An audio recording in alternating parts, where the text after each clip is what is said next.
All right. Hello, guys, and welcome to Book Study. Tonight we're going to cover chapters 3 and 4. And I was finishing up reading today, and I was so in tune with like taking notes. I fell asleep.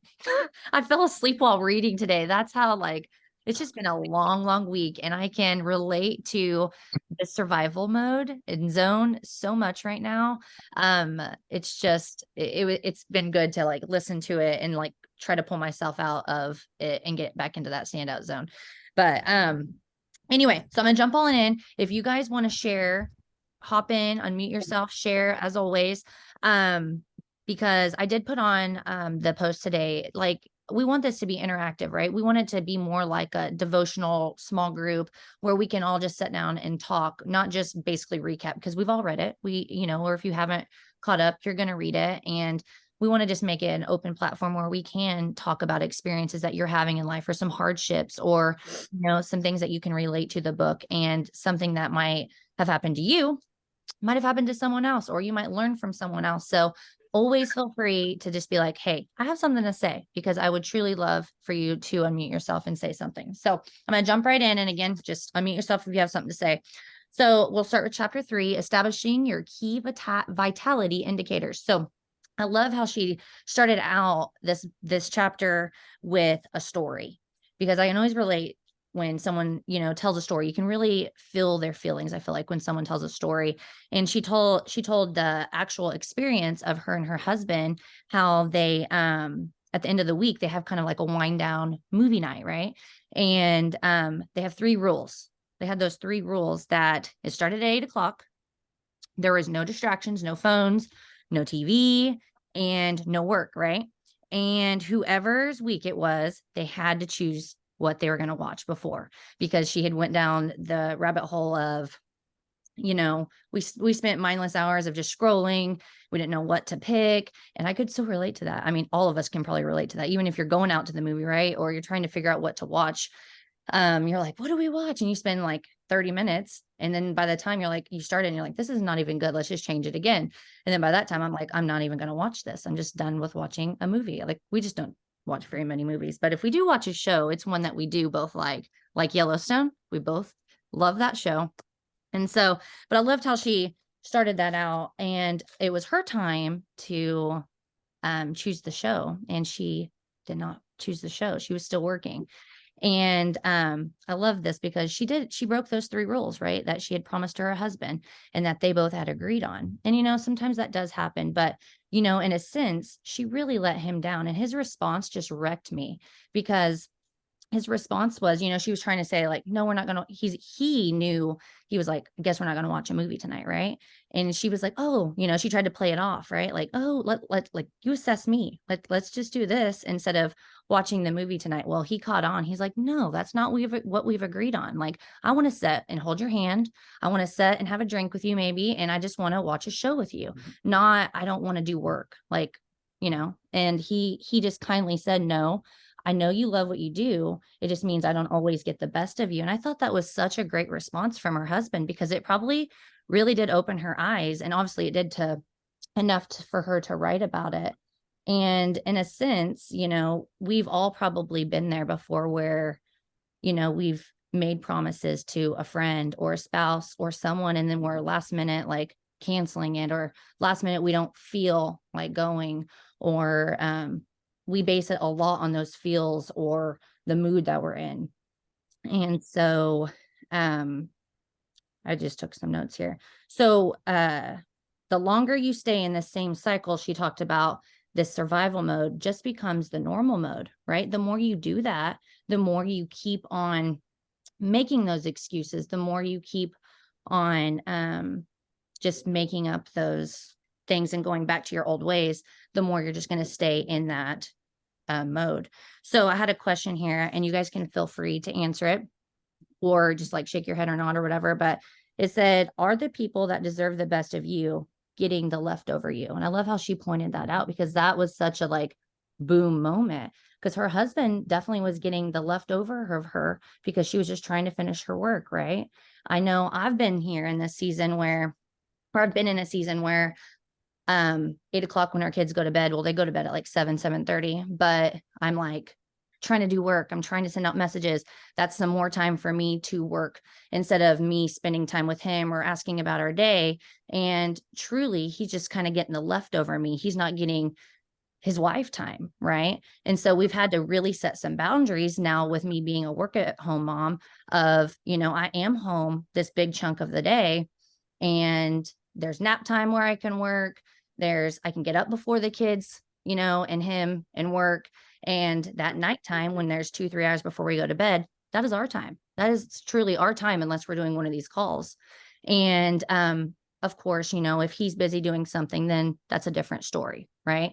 But if we were to have a weekend day like they had, where they truly had that time set aside for a movie night, or you have that time set aside to go on a date night, do it. Like, stick to that plan. Something me and Brandon have started since after New Year's, because we just really wanted to work on our relationship. And we made this goal of, let's try to have a date a week, whether it's at the house, we go out, it's in the backyard and the kids are playing, but we need to date each other.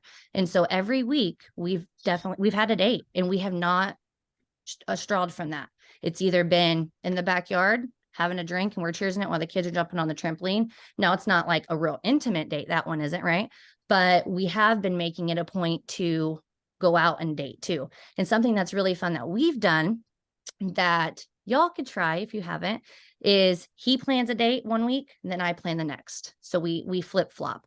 So last week was his time to date, or to plan the date. And so he planned it, and then we did, or then I do this week. So my mother-in-law's here, and she's going to go on the date with us Saturday. So we're going to have like a little some little date. But do y'all have any thing to add to that? Yeah, I totally can. So I've been in Plexus for almost 9 years. It's almost a decade. That's pretty crazy, right? And so I have ran into a lot of ups and downs with business of overly working so hard to achieve a goal to where that's all I did. And then seasons of burnout of like, "Ugh, don't want to do that, up and down, up and down, up and down." And probably about 5 years ago, so I was in the business for about 3 or 4 years, I had a massive realization of like, this isn't going to work. I love my business so much. Like, I love Plexus. I love what I do, but that's what I do, not who I am. And I had to have like this massive peel back the layers, come to Jesus. Truly, it was like a revival within my own heart and mindset of like, Jill, you're allowed to love what you do and you're allowed to be goal driven, but there has to be separation to where you don't feel like a brain surgeon who's on call all the time and somebody has a brain bleed. Ugh, thunder. And I got to go and fix it. And so we set a massive boundary about 5 years ago. Like, it was almost to where our boundaries were so tight, they were rude to other people, if that makes sense. It was like, whoa, like we went from yes, yes, yes, yes. And I was someone in the business, I was doing really well and, all the things. And so people were saying like, hey, could you come and train my team? Hey, could you train and do this and this and this? And I got to a position, I was like, yes. And every single night I was doing something for work, even though I loved it. I was not burnt out. I truly enjoyed it.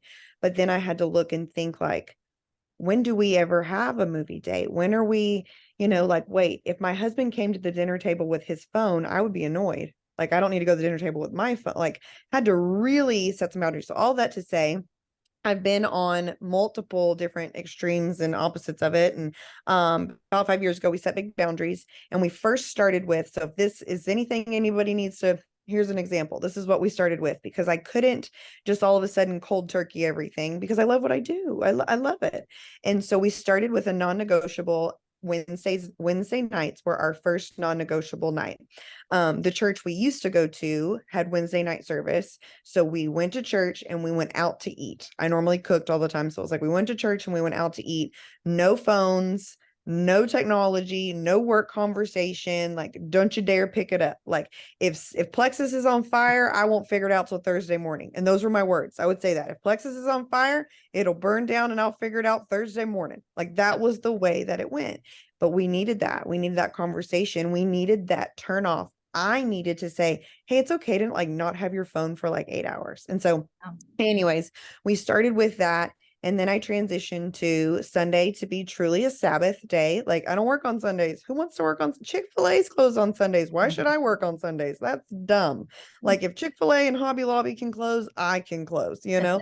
And so we went to that model. And so, anyways, we've molded and evolved throughout the years. And now we just have this very open conversation in our home of like non-negotiables and boundaries of he knows 2 nights a week I'm on Zoom calls, and I will not schedule a Zoom call with anybody else at all. I'm like, nope, those are the 2 nights. That's it.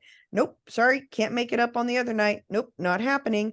But you can get me on this time or this time during the day. That works. And if that doesn't work with you, I'm sorry, that doesn't work with my schedule. And sometimes that seems rude to people, but in the end, my relationship matters. My husband matters. My kids, my son matters. I matter. Oh, I love you. So like I truly had to do that. And it's one of the most freeing things ever. And we had to do that with our phones as well, with like responding to messages, phone calls, anything. Like I should not be trying to close a Plexus sale or sign up a VIP while I'm cooking dinner. That's yeah. dumb. I need to Mhm. cook dinner. And then I'll get to you later. And if Mhm. I miss the sale, you weren't meant to be on my team if you can't let me cook dinner for my family, right? Like we Mhm. ain't meant to work together. So all that to say, that took a lot for me to peel back. So if anybody's in that bucket, it can change.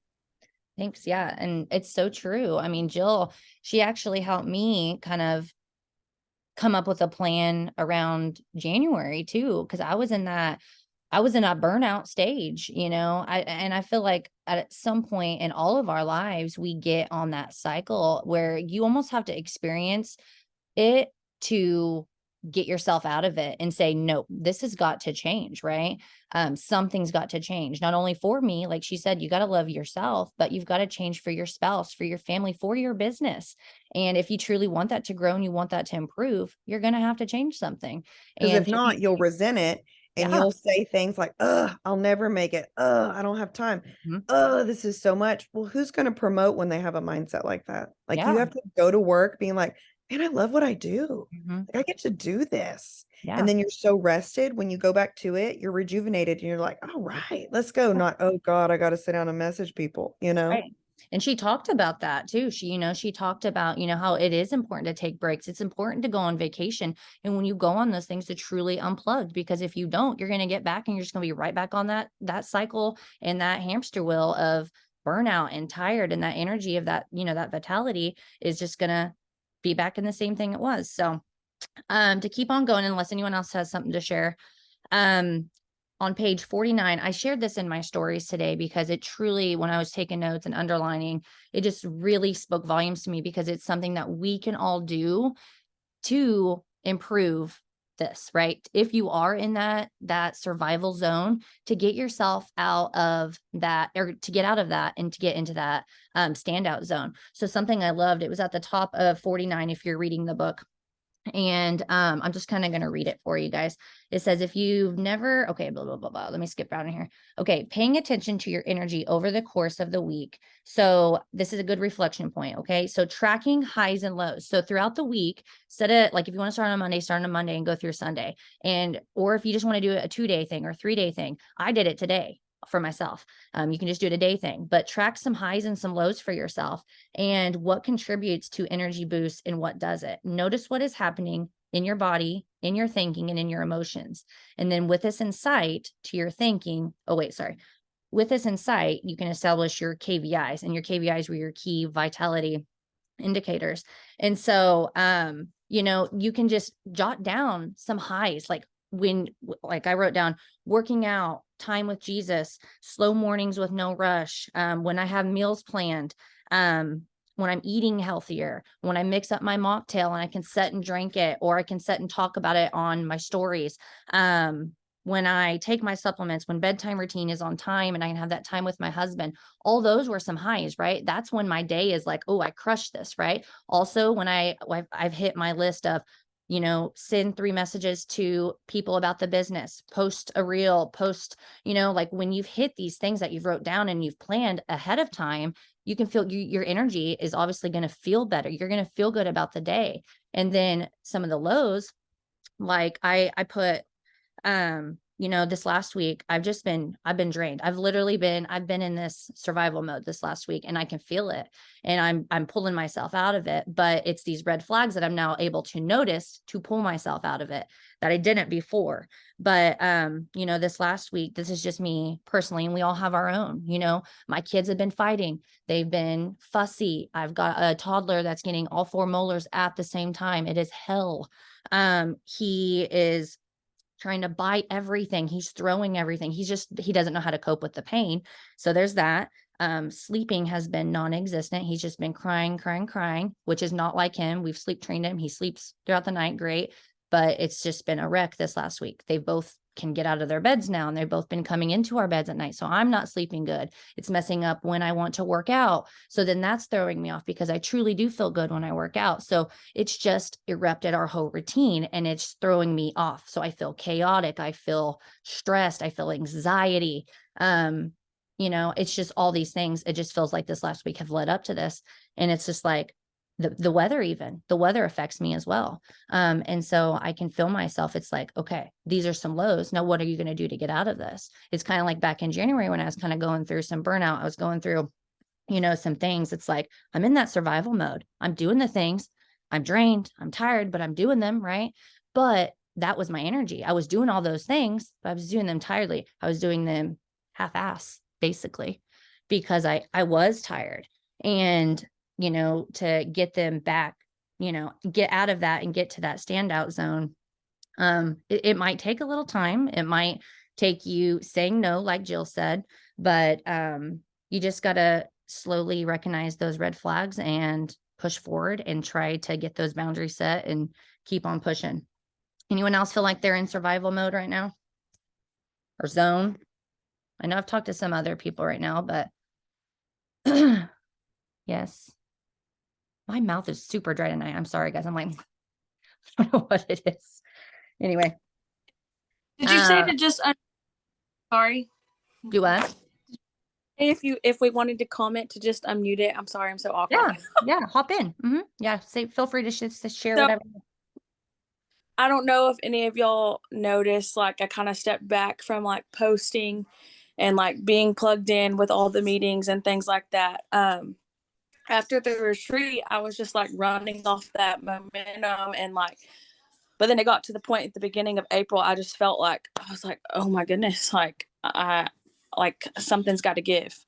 And so I just took a step back for a little bit and kind of reevaluated some things. So it's kind of crazy that I missed this last book study, and now here we are, and this is exactly what you're talking about. So I just wanted to put my 2 cents in. That was me. Yeah, so you're meant to be here, like Jill just said. Yeah, God knows, like he put you there for a reason. And a lot of the times when you come off those big, especially a team retreat with Plexus, or a time when you're feeling good and you just feel like you've got your ish together, right?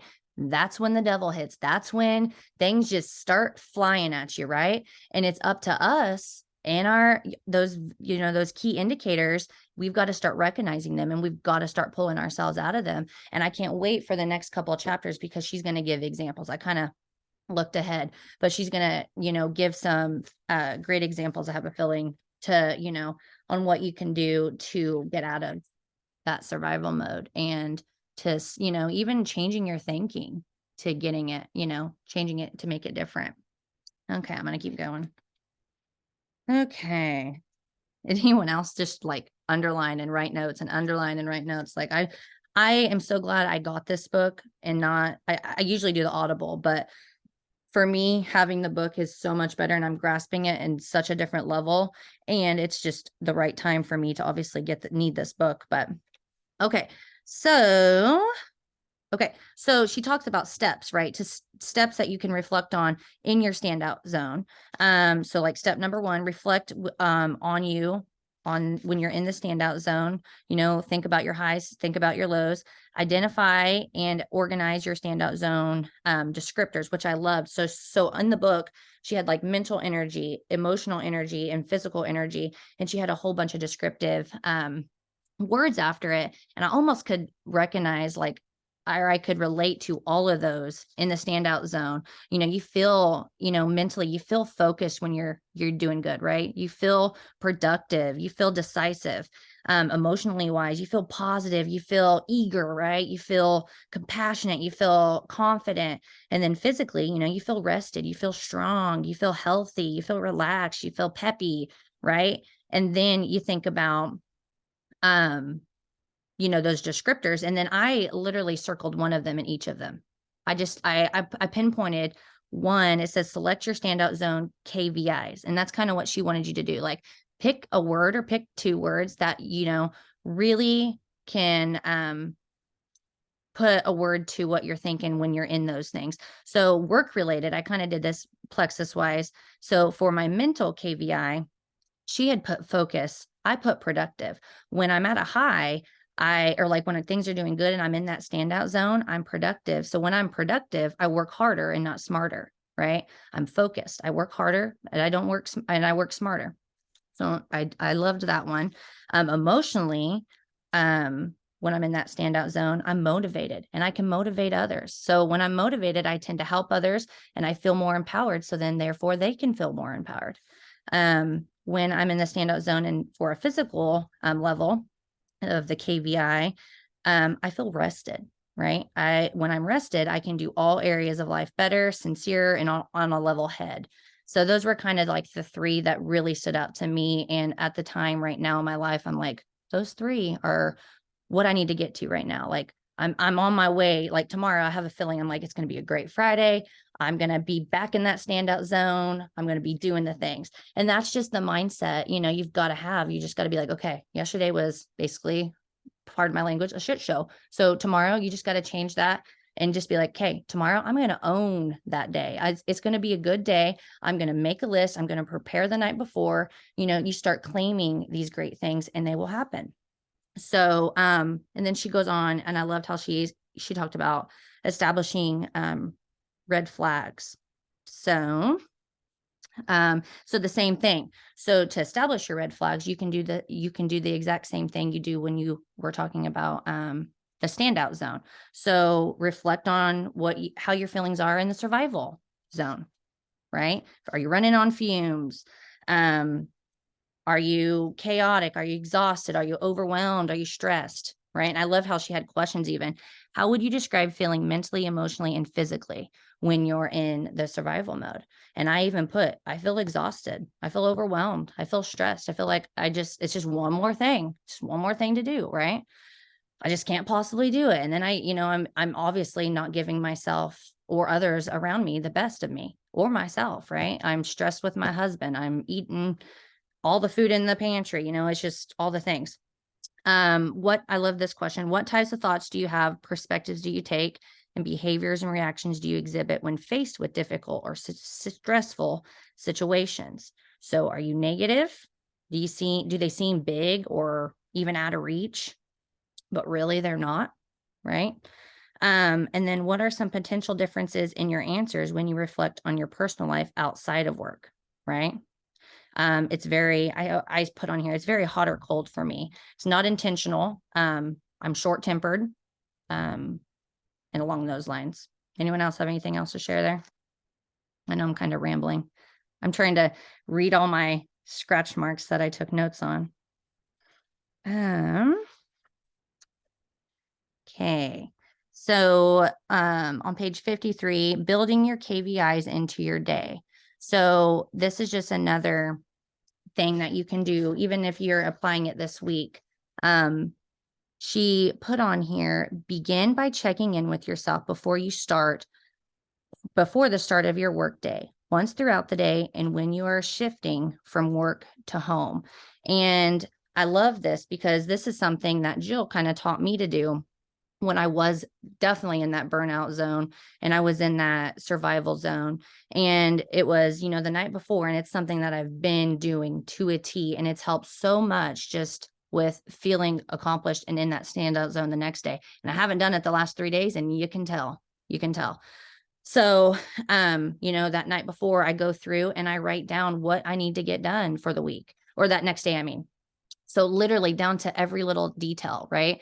Like move the clothes to the washer to the dryer, clean the counters. You know, you could get very detailed with like house chores, message 3 friends about the business, talk to this girl that's about to get her products. You can just make sure it's detailed. And then when you check it off, you just feel so much more accomplished. Like, yay, I'm proud of me. And then again, it sends a signal to your head like, woohoo, I did something positive. I did something that is going to get me in that standout zone, right? It's going to release that, is it vitality? Yeah, I always say that wrong. Vitality is going to make you feel energized. It's going to make you feel good about yourself. So I love that. But then also just checking yourself at lunch when you're sitting there, either doing a Zoom call or you're sitting down to work, check yourself. Like, how's my day been so far? What have I done? Like, has it been kind of crazy and chaotic? Well, what can I do to change that? Has it been good? What things have I done that's been good? So then the next day, when you go to sit down, you can maybe even jot down in your planner, wherever you're keeping your list of things to do, or, you know, to prepare for the day. You can just kind of keep that in mind, right? It's just another thing to look at. So I loved how she, you know, had those check-ins with yourself, or like make a friend check in with you. Have someone say, be like, what are you seeing? Like, give me some advice. And I do that a lot too. I'm like, hey, give me some advice here. Like, what do you see? What can I work on? You know, and they'll give you that advice, you know, if they're a good true I love friend. how she said too, like the point of regular monitoring yourself. And Yeah. I like starred and highlighted this like 1,000 times. So the point of regularly monitoring yourself is not to wait until you're running on fumes to act. Yeah. Like I challenge you to think about that. How many times do you act because you're running on fumes? So the point of checking yourself is to catch yourself before you're on fumes and on empty, and make the adjustments as needed. So I was like, well, that's a mic drop moment. Yeah, definitely.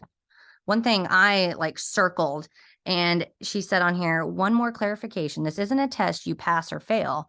The purpose of monitoring your energy in relation to your KPIs isn't to be constantly full of energy or to beat yourself up if things are off. Vitality is dynamic, and so is the energy that feeds it. After all, it is generated by using and fueling it. Engaging in life and doing both hard things and enjoyable things uses energy. Ending a full day tired is normal. Ending it depleted is a different story. And that's exactly what Jill just said. You know, that's mic drop in itself. So that was chapter 3. Gosh, we spent the whole book study doing chapter 3. But chapter 4, you know, each of these could be a whole book study in itself or a whole hour-long conversation. But chapter 4 was the success traps. And I'll skip around because we don't have very much time. But one thing that I loved, the success traps here, it said, at the heart of our relationship with work are 4 well-intentioned, but faulty approaches to achieving and maintaining our foothold on success. And so the first one was, what makes the beliefs driving each success trap so hard to shift is they are often embedded within your identity and tend to tangle themselves up in your sense of self-worth. The second one was, what makes a success trap so dangerous is that they are centered on your values and strengths, but are distorted by fear and obligation and guilt. That one's true. And then the third one was, what makes them so seductive is that they are rooted in beliefs that are served you in the past. And the last one was, what makes them so deceptive is that they lead to practices that work in the short term, but rarely create sustained and fulfilling success. Instead of keeping you entrenched in your survival zone and at worst, put you on track to fast burnout. So I just thought those were really good tips there for the success traps. Those are often things that we think, but aren't necessarily going to be true, right? Anything else anyone wants to share? We'll probably wrap it up. I have a lot of more things underlined. Let me try to skim real quick and look. But here, there's nothing wrong with loving your work, helping others, being driven and striving for excellence. Because truly, when I think about times that I have been in burnout or I've been, in that survival zone, I truly do. Like Jill said, I love what I do. I love my work. And that's probably why you get there, because you just are so passionate about it. It's just, you've got to set up those boundaries and you've got to draw those hard, lines with personal life, work life, and, even spiritual life. And you've got to just continue to grow and continue to adapt and continue to, um, recognize those red flags and pull yourself out of that survival zone and back into that standout zone, even when you feel yourself going back, because you will kind of flip flop every once in a while. That's just part of life. It's seasons. And just doing a better job of recognizing and pulling yourself out of it, and helping a friend do the same is what life's all about. So if you guys have anything to share, you're more than welcome to hop off, or if you guys want to share anything else, I'm here for another 5 minutes or so if you need to chit chat. But thank you all for coming. I'm going to stop the recording.